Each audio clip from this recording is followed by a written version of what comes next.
Who the Wild Things Are with Ryan McGuire. You gotta listen to your body. Oh my God, maybe, I could get out there, I could do this. Let's take a ride, find your wild side, real stories, see with your own eyes. It's so beautiful. I'm gonna have the best time out here. I was in tears. I was like, that's the best, man. Welcome back to Who the Wild Things Are. My name is Ryan McGuire, and I'm here to bring you conversations with the most wild folks on the planet. If you're enjoying the podcast, please leave us a rating and review on your podcast platform of choice. And if you enjoyed the episode, share it with a friend.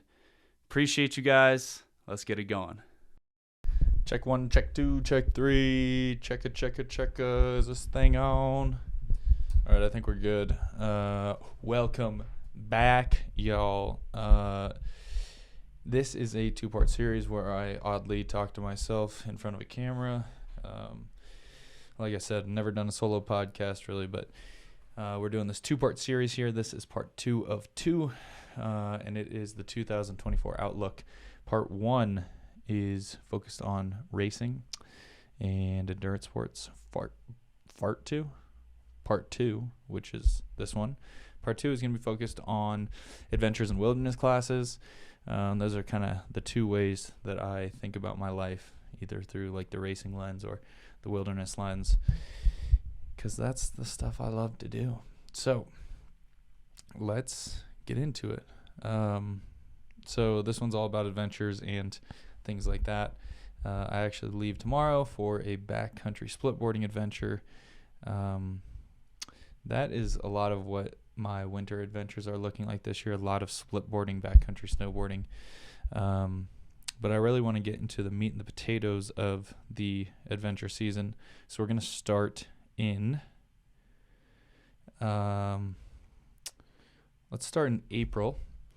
So in April, I am planning on heading down to the Bruja Bushwhack, which is an adventure race put on by one of my friends, Rick Spicer, through Pack Rat Outdoor Center.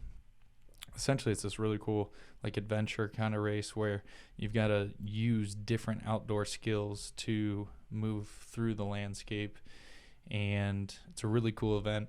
A lot of my friends go every year. I have never made it, so I'm going to go down this year. I think I'm just going to be helping out. I don't think I'll be taking part in the actual race itself, but I'll be there. Say hi to me if you're there, and yeah, let's drink a beer, talk about I don't know, raccoon tracks or something. Okay, so that is April 2024, and moving into May, going to be doing a lot of camping, but the first wilderness skills trip that we run into is the weekend of the 25th and 26th of May. It's going to be a 3-day course, so Friday, Saturday, Sunday, 24th through the 26th. I'm going to be up there early doing a scouting trip for another course, but the actual 3-day survival skills course is from the 24th to the 26th. That's in Cripple Creek, Colorado. On that course, the things we're looking at are going to be all the basic wilderness survival skills that you need in order to feel more connected, more comfortable in the landscape.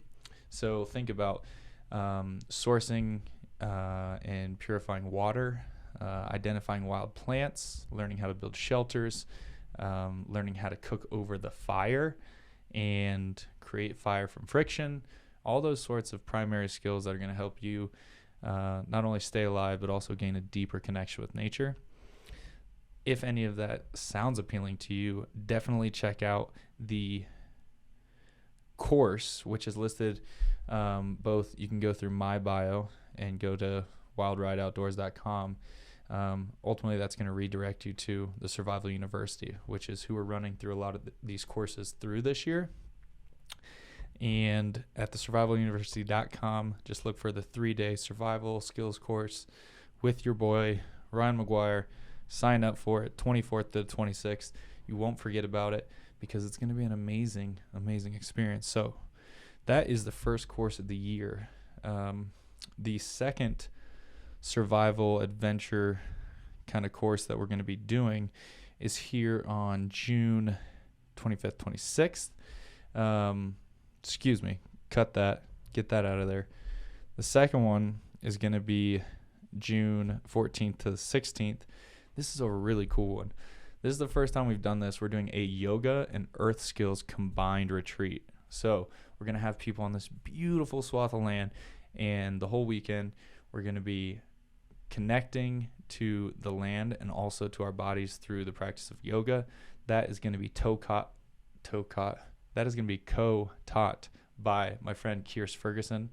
She's an amazing yoga teacher. She's going to be there teaching the yoga. I'm going to be there teaching the earth skills. You're going to get the chance to make things with your hand from the natural landscape. You're going to learn how to forage, going to learn all different skills that really lead into this like envelope of nature connection. And with that, we're going to pile on the connection through yoga. So yoga and earth skills, 14th through the 16th. If you're someone that likes yoga and you're like, man, I really want to learn more about nature, or you're really into nature and you're like, I could probably use some yoga, this is the course for you. We're going to be doing a lot of on-hands work.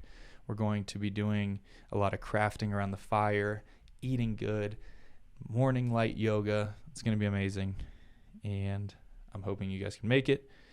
After that, I've got a private course and a little trip to Ohio. And then in July, our first course of July is going to be the primitive running course with Matt Graham. So Matt and myself are going to be leading a 5-day expedition through the backcountry. And the purpose of it is to run and move through the land and carry only minimal gear and enjoy the landscape and live as closely to the land as possible. So if you're a runner and you're like, I want to learn more about the natural world, get rid of some of this gear, this is a great course from you. If you're not a runner and you're like, man, I'm really just getting into this, hit me up. Let's talk about it. A lot of people get scared. They're like, I'm not really a runner. You can be a beginning runner and be on the primitive running course. I actually think that might be better because those folks are ready to learn. And that's really what it's all about. We're all just trying to learn more and take in the experience. So again, this is going to be that like July 4th weekend. So it's going to be July 3rd to July 7th. After that, we have a tentative class here in Conifer, Colorado, July 13th, 14th weekend. That one I cannot talk about too much yet because I don't have the info. And then, a lot of personal adventures that I'll be doing with friends after that. But those are the main courses that are available right now. All of these courses you can check out on wildrideoutdoors.com. That's WYLDRYDE outdoors.com. Or you can always check it out on thesurvivaluniversity.com. I'm teaming up with Survival University, Jess and Jason, this year. We're all going to be running courses on some beautiful land throughout southern Colorado. It is breathtaking. So definitely check those courses out. Once that course season kind of ends, I go back to a lot of those personal adventures that I spoke about on episode 1. And that is how I'm going to go into the end of my year. Well, that's really how I'm going to go into hunting season. Once hunting season starts, I'll have a bunch of other adventures and trips based around the hunts. But until the draws come out for that and we make our plans for hunts, that is all I have for you guys at this moment. Okay, so the dates for those 3 courses. We have one in May. That is going to be the 3-day survival skills course. That is May 24th to May 26th. In June, we have our yoga and earth skills adventure. That is going from the 14th to the 16th of June. And then finally in July, we have our primitive runner, which is going to be July 3rd to July 7th. All of those are going to be here in Colorado. Hit me up if you have any questions about the trips, figuring out which one's right for you. I would love to see you guys out there. Trust yourself and go ahead and do something nice for yourself. Get yourself a little adventure in the woods. I know sometimes it can feel weird booking like trips like this when you're not really sure what to expect, but the way I think about it is where else would you be spending your time, money, attention? Is it ultimately going to suit you better to get into nature and learn from someone, or is it going to be better to go spend your money elsewhere? Me personally, I'm always taking courses from other instructors, trying to get into these experiences where I'm learning from other people and furthering my connection with nature. So that's all I got for you guys on this episode. This is episode 2 of 2 for the 2024 outlook on who the wild things are. We will see you guys next time. Stay wild.